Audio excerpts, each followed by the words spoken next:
Now that Elimination Chamber is to our backs, there's nothing left but the road to WrestleMania, WWE's flagship show. And the thing about flagships is that normally they're the best and most beautiful ship in your armada, a beacon of dominance, power, and above all, teamwork, a small army of people working in perfect unison to keep the sails full and the journey prosperous. But sometimes the captain of the flagship is an old dickhead who steers the flagship into a clutch of rocks and it sinks with all hands lost. Point is, after 38 WrestleManias, there's a litany of treasured memories, feelings that WWE got their biggest show of the year right. Daniel Bryan at WrestleMania 30, Ric Flair's retirement, Shawn Michaels' retirement, Bianca versus Sasha, to name but a few. But this list is all about the times where fans walked away from WWE's flagship show thinking, bloody hell, that sank without a trace. I'm Adam, hailing from partsFUNknown. Here are the 10 biggest mistakes WWE made with WrestleMania. Would you look at that? Checks watch. It's that time of year again, a time when love is in the air, gifts are shared, and experience are had between loved ones. Hey, you know what? A fancy dinner is nice and all, but what if I told you that for Valentine's Day this year, you could go on an adventure? And not just any adventure, but a Valentine's Day in Raid Shadow Legends. And you know what? I'm feeling especially warm and fuzzy today with all this Valentine's talk. So you know what I'm going to do? I'm going to do a quick ranking of the top 3 power couples in Raid, in my humble opinion. Number 3, Kureto and Yumiko. Number 2, Sify and Rota. A real Fiend and Alexa Bliss-esque pairing. And number 1, Phoenix and Talia. Lastly, from a strictly aesthetic perspective, we're going for the team of Phoenix and Talia, who give off some serious Seth Rollins and Becky Lynch vibes. To celebrate the season of love, Raid is offering new players a chance to win both in-game and real-life prizes, including Valentine's Day Raid champions and even Amazon gift cards worth up to $1,000. Just download Raid via my link or QR code, enter your in-game player ID to raidlovequest.plarium.com and set out on this heartfelt quest. Then just play one of the Valentine's Day themed mini-games for a chance to win. This event runs until March 14th, so don't worry if you're slightly late to the love-in. And if that wasn't enough to get you to join the over 80 million Raid players, we can even offer an exclusive to sweeten that deal. Scan our QR code or follow our link below to get bonuses valued up to $35. These include a free Epic Champion Jotun, as well as more in-game rewards. So what are you waiting for? Support partsFUNknown by supporting Raid Shadow Legends today.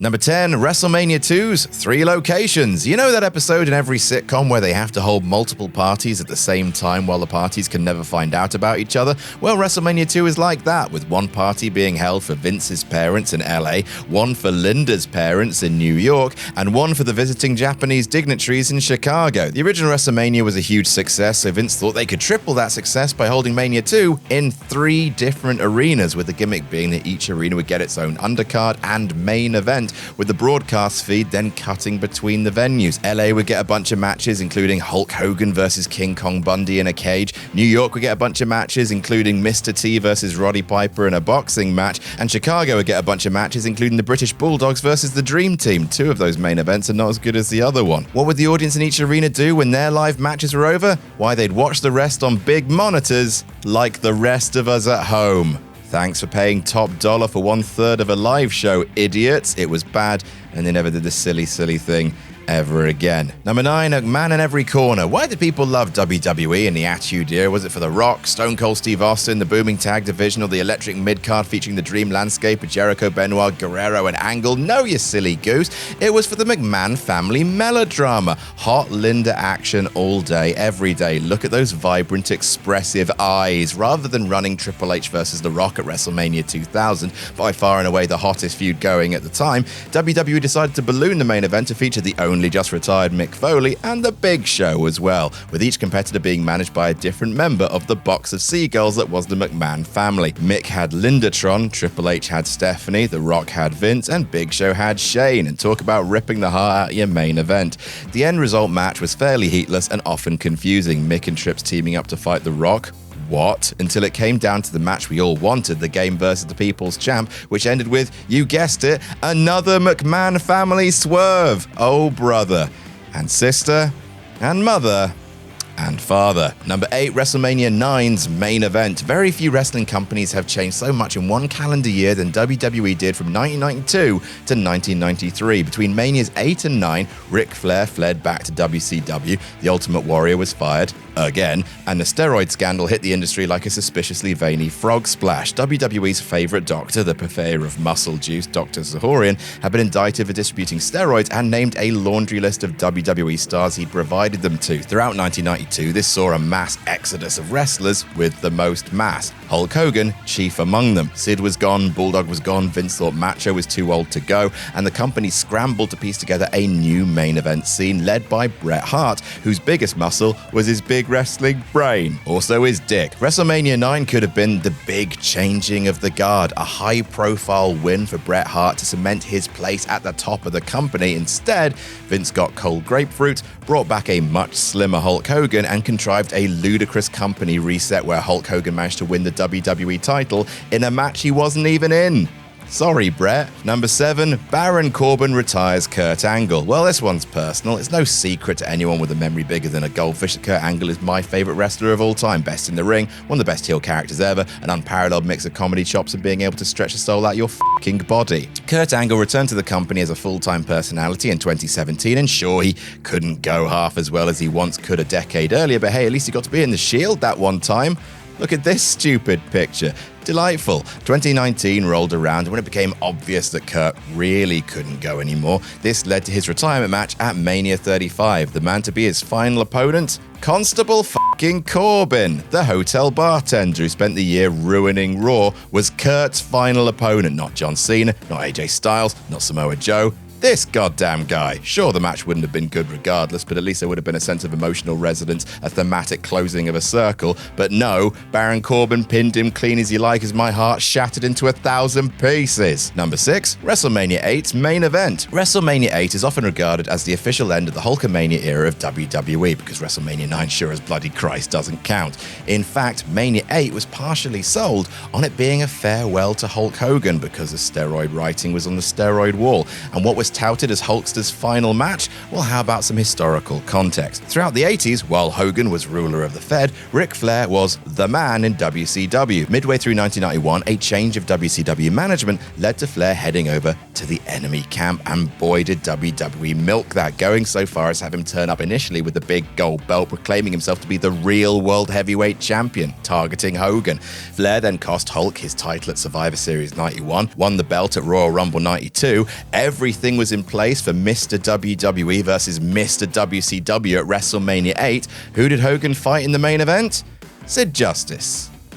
Ending in a DQ. With nothing on the line. The biggest inter-promotional dream match that the fans were salivating over in the 1980s, and they didn't run it in 92. Allegedly because Hogan versus Flair didn't draw on the house show circuit. A historic matchup wasted. WCW would then of course do it in 1994, and it drew a huge buy rate. Number 5, WrestleMania 27's main event. Ah yes, the main event of WrestleMania, where The Rock restarted the match by turning it off then on again. There's very little about WrestleMania 27 that works. Edge versus Alberto Del Rio was fine. Triple H versus Undertaker was too long, like all Triple H WrestleMania matches, but it had its moments. Everything else sucked. It's the WrestleMania where Jerry Lawler lost to Michael Cole in a dusty finish because God died. Also Snooki was there. Hello Snooki. Also The Core was there.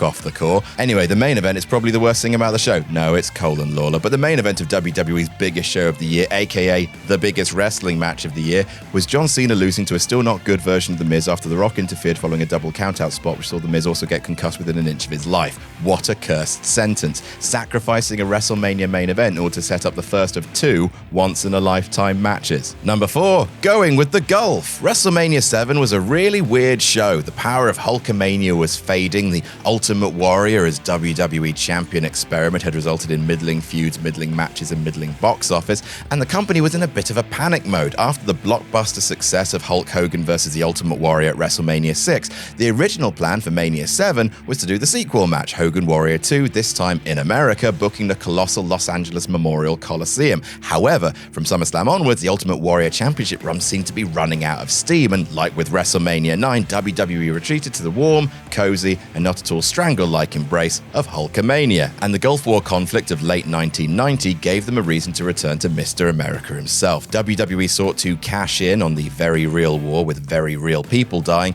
and put the belt on Iraqi sympathizer and plodding mid-carder Sergeant Slaughter. The storyline was a total bust, offensive to some, tired to others, translating to awful ticket sales for WrestleMania 7, forcing WWE to downgrade the show's venue to the much smaller Los Angeles Memorial Sports Arena and claiming that the change of venue was down to receiving bomb threat.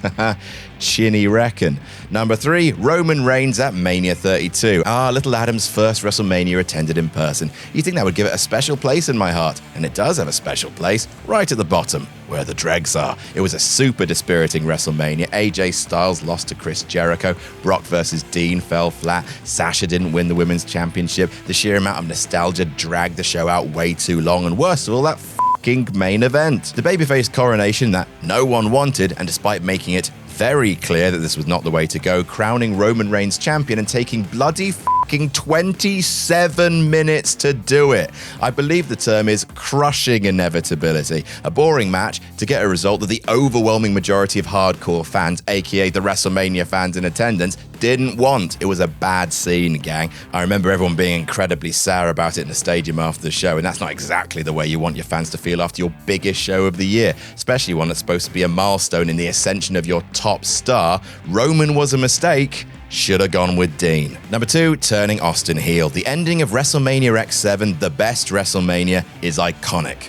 The picture of Austin shaking Mr. McMahon's hand, allying with his long-term antagonist in order to win the WWE Championship, selling his soul to Satan himself, is burned into our minds as the ultimate full stop on a dramatic, thrilling, often beautiful night of wrestling. It wasn't a bad angle by any means. Didn't make a whole bunch of sense that after everything they put each other through, that Austin and McMahon could bury the hatchet. Also, didn't really make sense for them to do it in Texas where you couldn't pay people to boo Austin. That, however, is not what makes Austin's turn a huge mistake, nor is it a comment on Austin's heel run. There is a lot of good, deranged stuff in there. Instead, it's just a timing. The crowd weren't ready to boo Austin, and the wider world wasn't either. Certainly not with the other biggest babyface in the company leaving right after Mania. Who are the certified face main eventers left? Undertaker, I suppose. And that's it. Even if fans wanted an Austin heel run, and they didn't, without The Rock to make an instant feud out of it, the hottest act in wrestling suddenly found himself alone at the top, and people just were confused. A great moment, but a poorly timed decision, one that even Austin himself publicly regrets. And number 1, too fucking long, though. If we haven't already bagged on WrestleMania 32 enough, and cosmically we really haven't, there's another reason why it makes this list. It's because WrestleMania 32 started what thereafter became a yearly tradition of WrestleMania being too fucking long.